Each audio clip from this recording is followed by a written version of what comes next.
और इस वक्त हम नेपाल में जो हालात हैं उस पर बात करने के लिए एक बड़े पैनल के साथ आपके लिए लेकर आ रहे हैं। दीपक बोरा हैं, पूर्व राजदूत, professor Amitabh Singh foreign expert हैं, और साथ ही बीरेंद्र केएम पत्रकार काठमांडू से हमारे साथ लाइव जुड़ रहे हैं। साथ ही आकाश वत्स बीरगंज नेपाल से हमारे साथ जुड़ रहे हैं। आकाश, अभी हम आपको देख रहे हैं, पीछे हमारे साथ विपिन चौबे भी हमें नजर आ रहे हैं, उनके पास भी हम जाएंगे। लेकिन आकाश, इस वक्त ये बताइए नेपाल में क्या हालात है, सैन्य शासन को लेकर क्या तैयारी बीरगंज में नजर आ रही है आपको? प्रीति, जैसा कि आपने कहा कि नेपाली सेना ने साफ साफ लोगों को एक चेतावनी ही दी है। ये आग्रह लिखा गया है, उस पत्र में आग्रह शब्द का इस्तेमाल जरूर किया गया है, लेकिन ये चेतावनी ही है। दिन में जब नेपाल के अलग अलग जिले से ये तस्वीरें सामने आ रही थी, मैं वीरगंज में था, वीरगंज के अलग अलग सरकारी कार्यालय से जब लोग उसमें आकर संपत्ति को नुकसान पहुंचा रहे थे, लूटपाट कर रहे थे, जो उन्हें लग रहा था कि ये उनके काम का सामान है, वो उठाकर अपने घर ले जा रहे थे, उस वक्त ही ऐसा लग रहा था कि जरूर कोई ना कोई ऐसी गाइडलाइन सामने आएगी। और रात होते होते वो गाइडलाइन सामने भी आ गई। नेपाली सेना की तरफ से जो लेटर जारी किया गया है, मैं सबसे पहले उसे बता दूं, उसमें साफ साफ लिखा गया है कि हाल को विषम परिस्थितिको अनुचित फाइदा उठाई केही समूहहरूले सर्वसाधारण नागरिक तथा सार्वजनिक सम्पत्ति समेत अत्यधिक क्षति पुर्याउने लूटपाट आगजनी गर्ने कार्य भइरहेको हुँदा यस किसिमका गतिविधिहरू न गराउन नेपाली सेना पुनः आग्रह गर्दछ। इसका मतलब है कि आप ना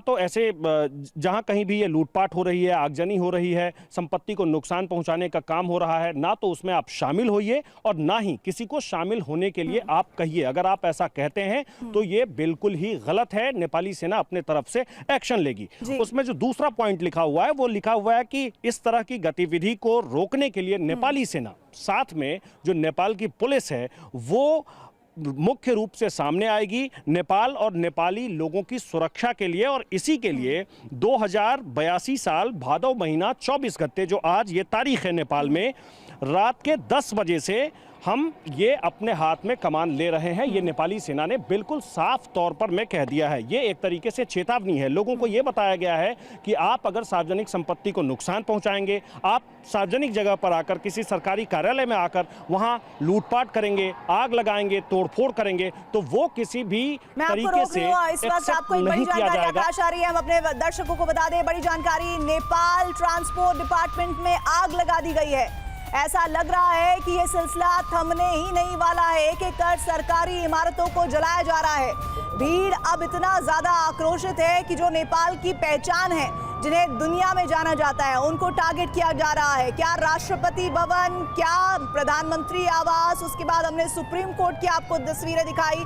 नेपाल ट्रांसपोर्ट डिपार्टमेंट में आग की तस्वीरें आपको हम दिखा रहे हैं। ये देखिए रात में किस तरह से ये पूरा का पूरा इमारत जलती हुई नजर आपको आ रही है। भीड़ ने सरकारी इमारतों को नुकसान पहुंचाने के सिलसिले में नेपाल ट्रांसपोर्ट डिपार्टमेंट में भी आग लगा दी है। विपिन इस वक्त काठमांडू से हमारे साथ जुड़े हैं। विपिन, ये सिलसिला ऐसा लग रहा है कि हाल फिलहाल थमता नजर नहीं आ रहा, इसके बावजूद जब सैन्य शासन को लेकर सेना अपील कर रही है।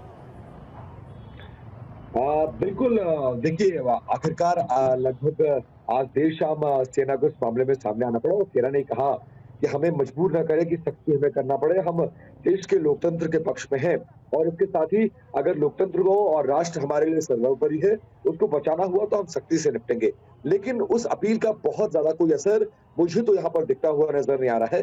मैंने अपनी आंखों के सामने से संसद को जलते हुए देखा, हाई कोर्ट को जलते हुए देखा, डिस्ट्रिक्ट कोर्ट को जलते हुए देखा, ट्रांसपोर्ट डिपार्टमेंट को जलते हुए देखा।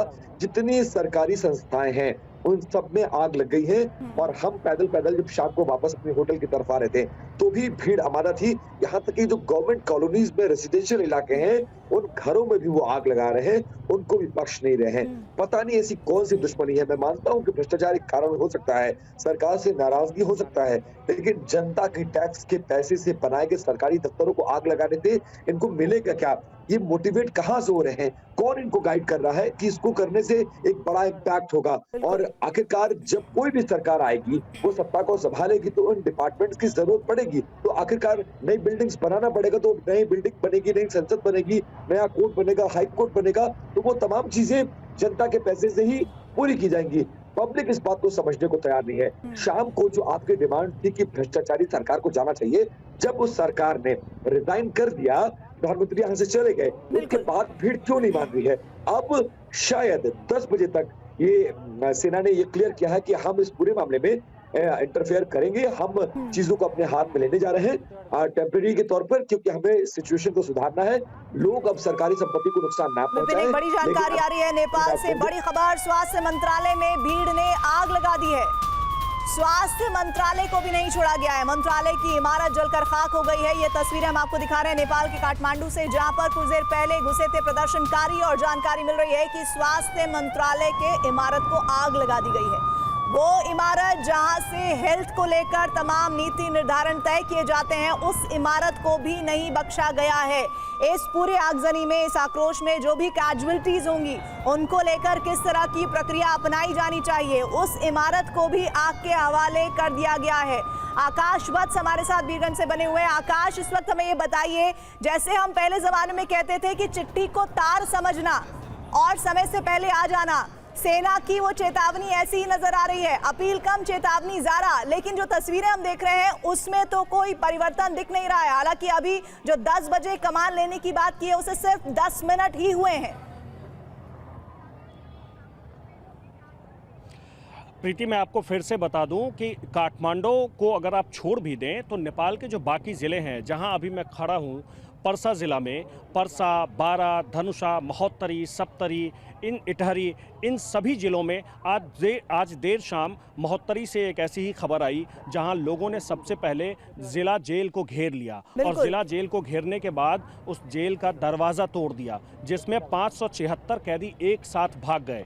ये बात सही बात है कि ये लोग किसके इशारे पर काम कर रहे हैं, एक बात। दूसरी बात यह है कि जब ये प्रदर्शन शुरू हुआ था तो इसके अगुआ जरूर जेनजी थे, लेकिन आज जो तस्वीरें देखने को मिली, आज जब मैं वीरगंज में देख रहा था तो उसमें जेनजी के साथ साथ वो आम लोग भी थे जो आम लोग सरकार के अलग अलग फैसलों से, अलग अलग नीतियों से बहुत नाराज रहते हैं।